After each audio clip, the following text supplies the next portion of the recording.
So Barrett-Jackson just ended last week, and that kind of auction can get you thinking maybe the classic car game is out of reach for most people. There's quite a lot of cars that sold at that auction for hundreds of thousands of dollars, millions of dollars, and it can be a little discouraging. But I'm here to show you 5 of the easiest ways to get into classic car ownership. To start things off, we have any early Ford Mustang. Now these can be really expensive, but you also can find them for pretty cheap. Take this one for example. It's a 1966 Ford Mustang Coupe with a 289 and a 4-speed. It's this nice silver color, it's got the GT styled wheels, and a red interior. Like, that's really cool, and it's a V8 4-speed. This one sold on Bring a Trailer at the end of last year for $15,250, and if that's not a good deal, then I don't really know what is. It looks really clean. Looking at the comments, it looks like this needs some TLC here and there, but gosh, it's a good looking car. That silver is nice. I kind of like what they did in the grille with the pony emblem off to the side, kind of GT350 like there. That looks like a really fun driver's quality classic. They made so many of these things. In '66 alone, they made over 600,000 Mustangs. There are a lot of cars that don't even hit 600,000 period. So finding parts for these things is not going to be a problem whatsoever. You have CJ Pony Parts, you have Dynacorn manufacturing entire new bodies for these things. Like, pretty much any part for a Mustang is still made brand new. I bet that you could build an entire Mustang just based off of parts that you order online. Here's another example, a 68 sold for $8,600. This one's an automatic with the 289. It's kind of like a 70s style. It's got the slot mag wheels and the spoiler on the back with the hood scoop. Yeah, driver's quality car right there, $8,600. That's a good deal. Here's a manual one that was a barn find. It was $11,500 last year, 289 with a 3-speed manual. This is the same dark Highland green that was on the Bullitt Mustang, and it's the same year, 1968, and you got this nice white vinyl top on there. Yeah, this is a cool car for $11,500. I also found this one. It says 1968 on there, but it's actually a 69. As far as the first generation Mustangs go, these 69 models are actually a lot more rare than the first few years.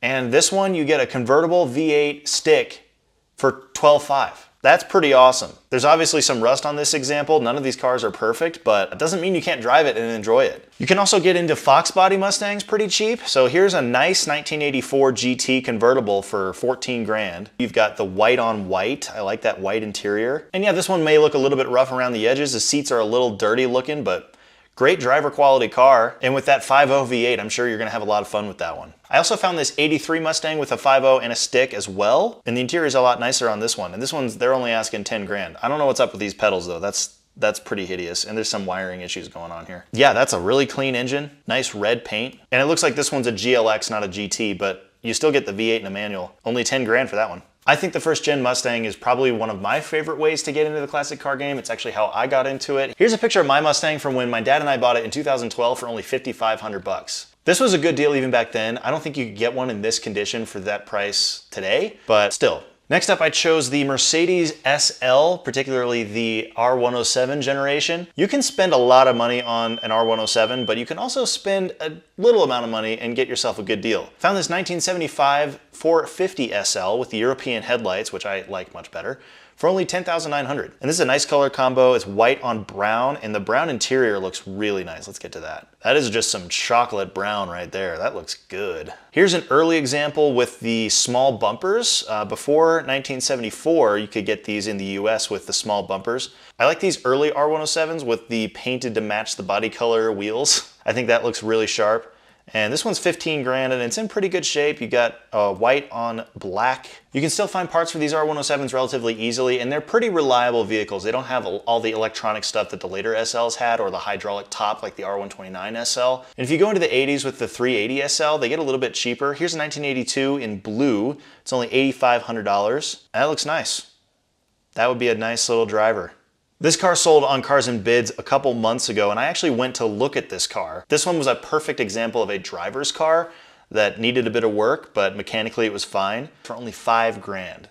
Now that's a lot of car for the money right there. For my third choice, I'm gonna go with the Chevy Corvair. This might be an odd choice, but I think these cars offer a lot of fun for the money. Here's a 1964 Corvair that's on Craigslist right now for $9,500. It's a convertible with a manual, and it's in really nice shape. The pictures of it aren't too good, but it looks like it's in driver quality shape. The interior is really nice. It's this cool blue. That's a good, fun, classic car right there. The second generation I think looks cooler, but it's not quite as cheap as the first generation. Got this 1965 Corvair convertible. This one's a little bit more jank, but I thought I'd show it anyway. It's a good deal for the price. You can also go for a hardtop one. This is a 66 Corvair Monza for $7,500. This one looks like a fun little driver classic car right here. When the Corvair came out, it was GM's answer to the Volkswagen Beetle, which had started to show up on American shores by that time. And so it has the same configuration with the engine in the back, although this is a 6-cylinder versus the Beetle's 4. And you know, this one's a bit crusty. You got some rust here and there. It would need way too much work to make it super nice. This one's a stick as well, so it's gonna be fun.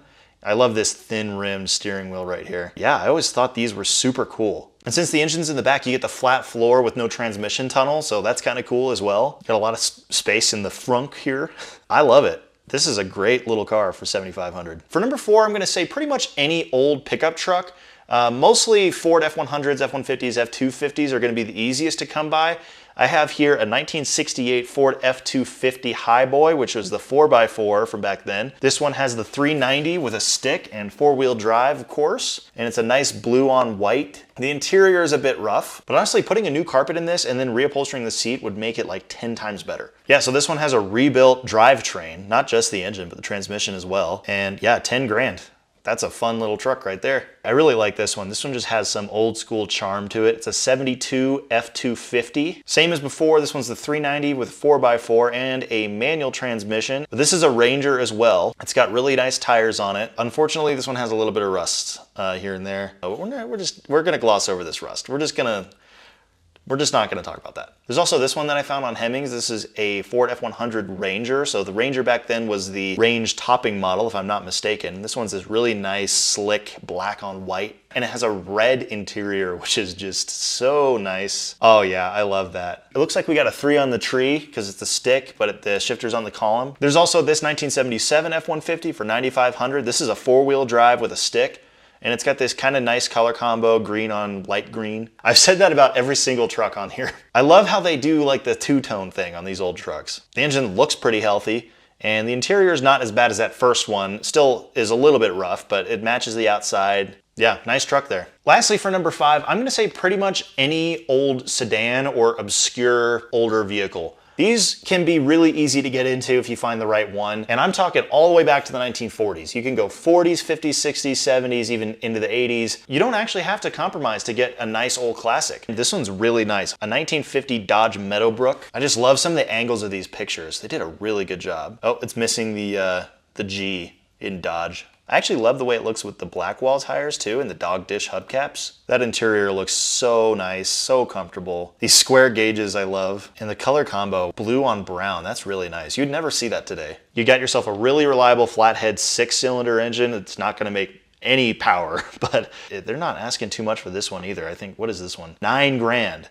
Oh my gosh, seriously? That's a really nice car for 9 grand. And as we get into the 50s, you can get some really stylish stuff. So here's a 56 Oldsmobile Holiday 98, which is, I think, the top trim from back then. So you've got a 4-door with no pillar in this beautiful blue on white, matching interior. I love this pattern in the seats, this 1950s pattern.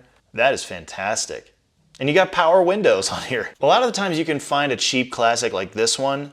This is a 57 Ford Custom 300 and it's $12,900 and it looks really nice. You almost have like police car vibes with this one, but it's cool. You got this gold trim on the side. And then you go onto the inside and it's a little bit worse on the inside. Not too bad though, really. But then you get underneath. Oh boy, this thing's tired. So you've got oil everywhere on the back of the engine and the transmission. And then even on the rear diff here, it's leaking, it's wet actually. Got oil all over the bottom of the transmission and the engine. And everything is mega brown. Like it's normal for the underside of a car to get a little brown, but this is quite brown. Even the shocks are just full of rust. And yeah, there's plenty of grease coming out of this diff, blowing all down the back of the gas tank. And then you zoom in a little bit on like steering components and stuff, and you just get these globs of grease. That kind of stuff, oh yeah, like look at that. This kind of stuff makes me nervous when I'm buying a classic because it probably still runs and drives down the road fine, but it's not been maintained very well, and that's pretty obvious. These pictures show quite a contrast. It's got this nice outside, and then right next to it, you've got this decrepit brown frame. So you want to stay away from cars like that. And a lot of times when you look for cheap classics, you will find stuff like this. But then again, it is also possible to find ones like this Chevelle that are really nice underneath and on top and inside. As you get into the 60s, cars start to become a little bit more modern, a little bit more usable. So here's a 65 Chevy Chevelle. This is a 4-door with a 4-speed. That's pretty cool. So it's a 4 on the floor, but it's got 4 doors too. And you got a 327 V8. This one's sold on Bring a Trailer for $15,250. And this is a really cool car for that price. It's got a nice stance to it too. It's got like kind of a rake. I'm gonna say right now, a 4-door post sedan is still cool. You know why it's cool? Is because you can get a lot cheaper. If this car was a 2-door hardtop, it would be 30 grand.